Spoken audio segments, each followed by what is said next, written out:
When truth is called treason, Mandela, Martin Luther King, Nnamdi Kanu, and the prophets before them. History has a cruel habit of repeating itself, not because people fail to remember names, but because systems refuse to learn lessons. Across continents, cultures, and centuries, the pattern remains disturbingly consistent. Those who challenge injustice are first demonized, then criminalized, before eventually being vindicated by time. Today, the treatment of Mazi Nnamdi Kanu fits squarely within this historical pattern, not because history is romantic, but because power reacts predictably when confronted by uncomfortable truth. The universal pattern of oppression.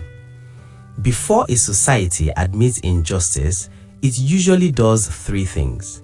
1. Delegitimizes the messenger. 2. Criminalizes the message. 3. Uses law or force to silence dissent. Only later, often decades later, does it apologize, memorialize, and pretend it always stood on the right side of history. Ecclesiastes chapter 1 verse 9. What has been will be again. There is nothing new under the sun. Nelson Mandela, from terrorist to icon. Nelson Mandela was not always celebrated. For much of his life, he was labeled a terrorist, extremist, and enemy of the state and the apartheid regime in South Africa, and by many powerful nations that later praised him. He was imprisoned for 27 years. Courts upheld unjust laws.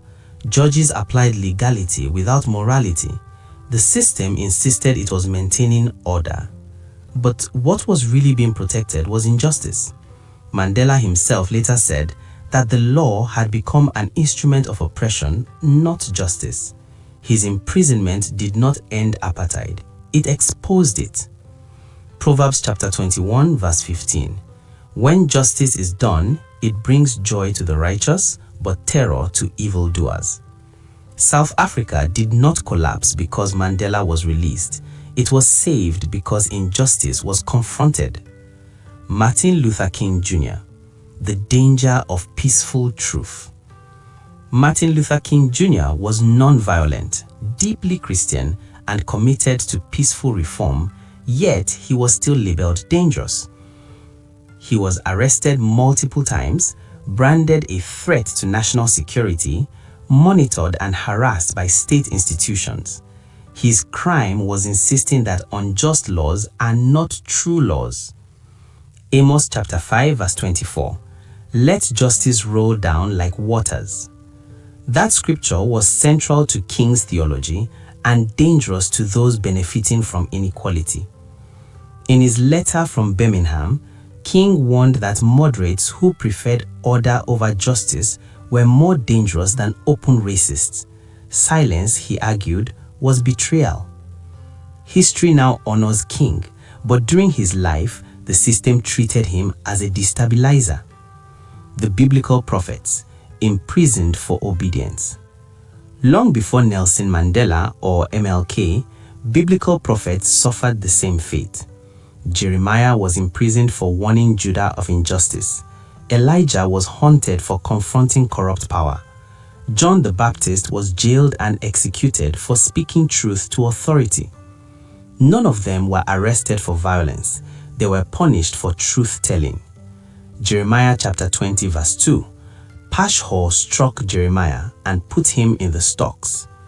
The state always claims divine or legal authority. God always sides with justice. Mazi Nnamdi Kanu's case in historical context. Mazi Nnamdi Kanu did not invent Igbo grievances. He articulated them. He did not create marginalization. He named it. Like Mandela, he is punished not for what he did violently, but for what he said courageously. Like King, he is condemned for disrupting peace that was built on injustice. Like the prophets, he is criminalized for refusing silence. Isaiah chapter 10 verse 1. Woe to those who make unjust laws. Why states fear prophetic voices? Prophetic voices are dangerous to unjust systems because they expose hypocrisy, awaken the oppressed, challenge false unity. Prisons cannot kill ideas, but they can delay reckoning. That delay often comes at a high cost. Nigeria's continued detention and judicial mistreatment of Nnamdi Kanu follows the same tragic logic: silence the voice, preserve the illusion. But illusions collapse. The error of judging history too early. Every unjust system believes it will be the exception. It believes history will vindicate it. Apartheid believed that. Segregation believed that.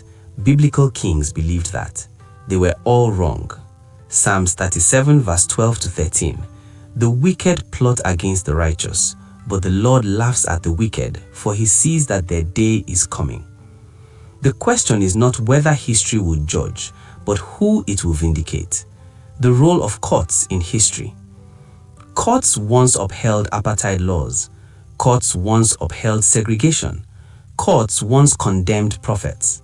Legal does not always mean just. When courts refuse to confront illegality, such as illegal rendition, disobedience of court orders, and denial of fair hearing, they align themselves with the wrong side of history. Proverbs chapter 28 verse 5. Evil men do not understand justice, but those who seek the Lord understand it fully. The moral difference between order and justice. Unjust systems prioritize order. Just movements prioritize justice. Order without justice is oppression with paperwork. Mandela disrupted order. MLK disrupted order. The prophets disrupted order, but they did so to restore true peace. Isaiah chapter 32 verse 17. The fruit of righteousness will be peace. A warning to today's leaders. Today's leaders must ask themselves, will we be remembered as jailers of conscience or restorers of justice? Nnamdi Kanu's detention may appear to preserve control today, but it stores moral debt for tomorrow. Conclusion. History always releases the truth. History has never sided with unjust power forever. It always frees the truth, sometimes too late. Mandela walked free. King's words reshaped a nation. The prophet's warnings were fulfilled. The question Nigeria must answer is whether it will learn before history passes its verdict. Micah chapter 6 verse 8. What does the Lord require of you? To act justly, to love mercy, and to walk humbly with your God. Releasing Nnamdi Kanu would not be rewriting history, it would be preventing tragedy. Justice does not weaken nations. Justice saves them.